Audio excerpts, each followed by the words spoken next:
પહેલા ધણીની ધરનાર સમી શોક ભરી સાંજ નમતી હતી. આવતા જન્મની આશા જેવો કોઈ તારલો તબકતો હતો. અંધારિયાના દિવસો હતા. એવી નમતી સાંજના ટાણે આંબલા ગામના ચોરા ઉપર ઠાકરની આરતીની વાટ જોવાય છે. નાના નાના અડધા નાગાફૂગા છોકરાની ઠઠ જામી પડી છે. કોઈના હાથમાં ચાંદા જેવી ચમકતી કાંસાની ઝાલરો ઝૂલે છે ને કોઈ મોટા નગારા ઉપર દાંડીનો ઘા કરવાથી વાટ જુએ છે. સાકરની અકેડ ગાંગડી, ટોપરાની બબ્બે કરચો અને તુલસીના પાનની સુગંધવાળા મીઠા ચરણામૃત અકેળ અજળી વહેંચાશે એની આશાએ આ ભૂલકા નાચી રહ્યા છે. બાવાજીએ હજી ઠાકરદ્વારનું બારણું ઉઘાડ્યું નથી. કૂવાને કાંઠે બાવાજી સ્નાન કરે છે. મોટેરાઓ પણ ધાવણા છોકરાને તેડી આરતીની વાટે ચોરાની કોર ઉપર બેઠા છે. કોઈ બોલતું નથી. અંદર આપોઆપ ઊંડા જાય એવી સાંજ નમે છે. સાંજે તો સંધ્યા જરાય ખીલી નથી. એક જાણે સંધ્યા ન ખીલવી એ મોટું દુઃખ હોય એવી હળવેથી સંભળાવ્યું. દૃશ્ય જ જાણે પડી ગઈ છે. બીજાએ અફસોસ ઉમેરી કર્યો. કળજુગ કળજુગ રત્યો હવે કળજુગમાં કોઈ જ નથી. ભાઈ ક્યાંથી હોય? ત્રીજો બોલ્યો. ને ઠાકોરજીની મૂર્તિનું મુખારવંદ પણ હમણાં કેવી ઝાંખપ બતાવે છે. 10 વર્ષ ઉપર તો શું તેજ કરતું? ચોથાએ કહ્યું. ચોરામાં ધીરે સાદે ને અધમીચી આંખે બુઢાઓ આવી વાતે વળગ્યા છે. ને તે ટાણે આંબલા બજાર સોસરવા બે માનવી ચાલ્યા આવે છે. આગળ આદમી ને પાછળ સ્ત્રી. આદમીની ભેટમાં તરવાર અને હાથમાં લાકડી. સ્ત્રીના માથા ઉપર મોટું એક પોટકું છે. પુરુષ તો એકદમ ઓળખાય એવો નહોતો, પણ રજપૂતાણી એના પગની ગતિ ઉપરથી એ ઘેરદાર લેંઘાને લપેટેલ ઓઢણા ઉપરથી અચતી ન રહી. રજપૂતે જ્યારે દાયરાને રામ રામ કર્યા ત્યારે ગામ લોકોને લાગ્યું કે કોઈ અજાણ્યા પંથકનો વટે માર્ગો હશે. દાયરે એને ટપોર્યો. બા રામ રામ. રામ તોછડો જવાબ દઈને મુસાફર ઝટપટ આગળ ચાલ્યો. પાછળ પોતાની પેનીઓ ઢાંકતી ગરાસણી પણ ચાલી જાય છે. એકબીજાના મોં સામે જોઈને દાયરાના માણસોએ સાદ કર્યો. અરે ઠાકોર, આમ કેટલેક જાવું છે? આધેરાક જવાબ મળ્યો. તો ભાઈ રાત અહીં જ રોકાઈ જાવ ને. કાં? કેમ તાણ કરવી પડે બા? મુસાફરે કતરાઈને વાંકી જીભ ચલાવી. બીજું તો કાંઈ નહીં, પણ અસુર ઘણું થઈ ગયું છે. ને વળી ભેળા બાઈ માણસ છે તો અંધારામાં ઠાલું જોખમસીદ ને ખેડવું.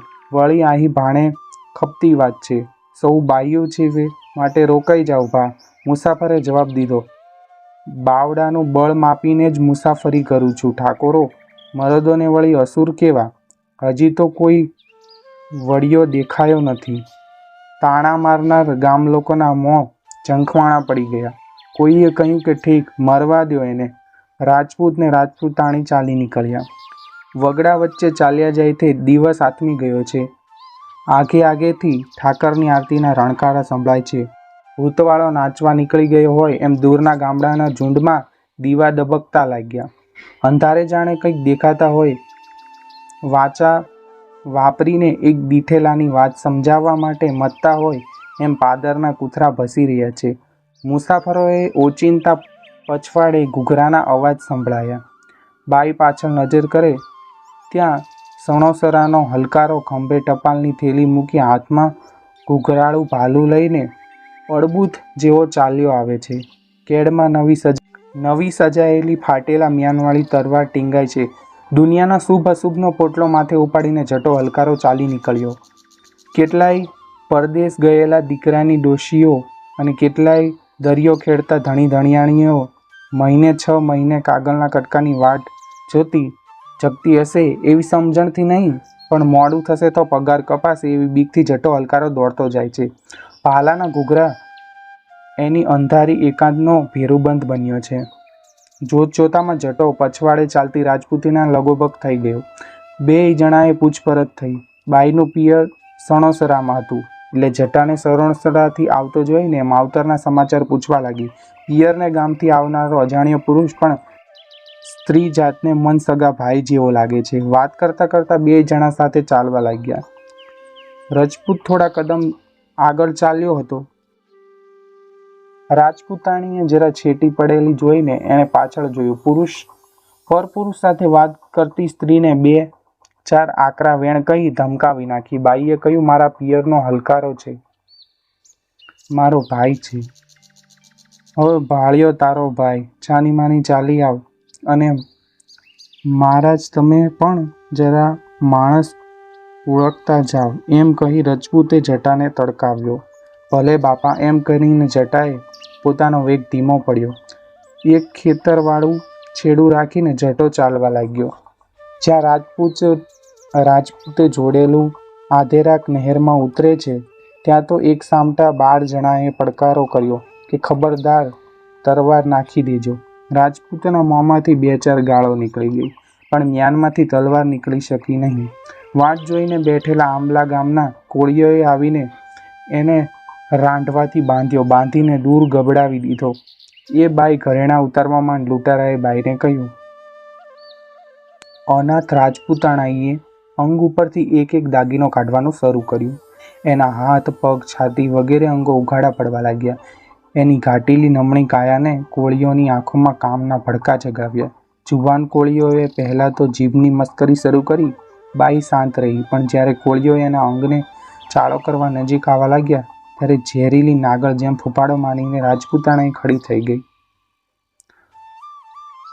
અલ્યા પછાડોઈ સતીની પૂંછડીને, કોળીઓએ જ અવાજ કર્યો. અંધારામાં બાઈએ આકાશ સામે જોયું. ત્યાં જટાના ઘૂઘરા ઘમક્યા. એ જટાભાઈ, બાઈએ ચીસ પાડી, દોડજે, ખબરદાર. એલા કોણ છે ત્યાં? એવું પડકાર કરતો જટો તલવાર ખેંચી પહોંચ્યો. 12 કોળીઓ લાકડી લઈને જટા ઉપર તૂટી પડ્યા.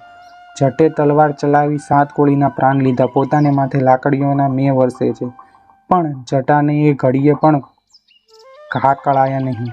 બાઈએ બુમરાણ કરી મૂક્યું. બીકથી બાકીના કોળી ભાગી છૂટ્યા. તે પછી જટો તમર ખાઈને પડ્યો. બાઈએ જઈને પોતાના ધણીને છોડ્યો. ઉઠીને તરત જ રાજપૂત કહે કે હાલો ત્યારે. હાલશે ક્યાં? બાયલા શરમ નથી આવતી? 5 ડગલા હારે હાલનારો ઓલ્યો બ્રાહ્મણ ઘડીકની ઓળખાણે મારા શિયળ માટે મરેલો પડ્યો છે, અને તું મારા ભવ બધાનો ભેરું, તને જીવતર મીઠું થઈ પડ્યું. જા ઠાકોર તારી માર્ગે. હવે આપણા કાગને હંસલા સંગત ક્યાંથી હોય? હવે તો આ ઉગારનાર બ્રાહ્મણની ચિતામાં જ હું સોંડાઈ તાણીશ.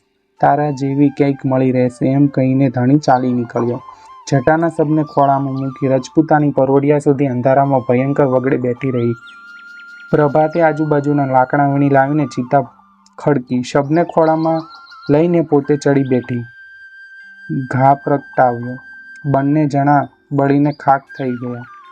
પછી કાયર ભાયડાની સતી સ્ત્રી જેવી શોકાતુર સાંજ જ્યારે નમવા માંડી ત્યારે ચિતાના અંગારા ધીરે ધીરે જોતે ઝબૂકતા થયા. આંબલા અને રામધારી વચ્ચેનો એક નહરામાં આજ પણ જટાનો પાળ્યો તે સતીનો પંજો હયાત છે. આ વાર્તાના લેખક ઝવેરચંદ મેઘાણી છે. આ માહિતી સૌરાષ્ટ્ર દસ્તારમાંથી લેવામાં આવી છે. જો તમને આ વિડીયો ગમ્યો હોય તો લાઇક કરો, શેર કરો, સબસ્ક્રાઇબ કરો અમારી ચેનલ આપનું સાહિત્ય. અને બાકી મળીશું નવા વિડીયોમાં અમારી ચેનલમાં. ત્યાં સુધી જય હિન્દ, જય ભારત દોસ્તો.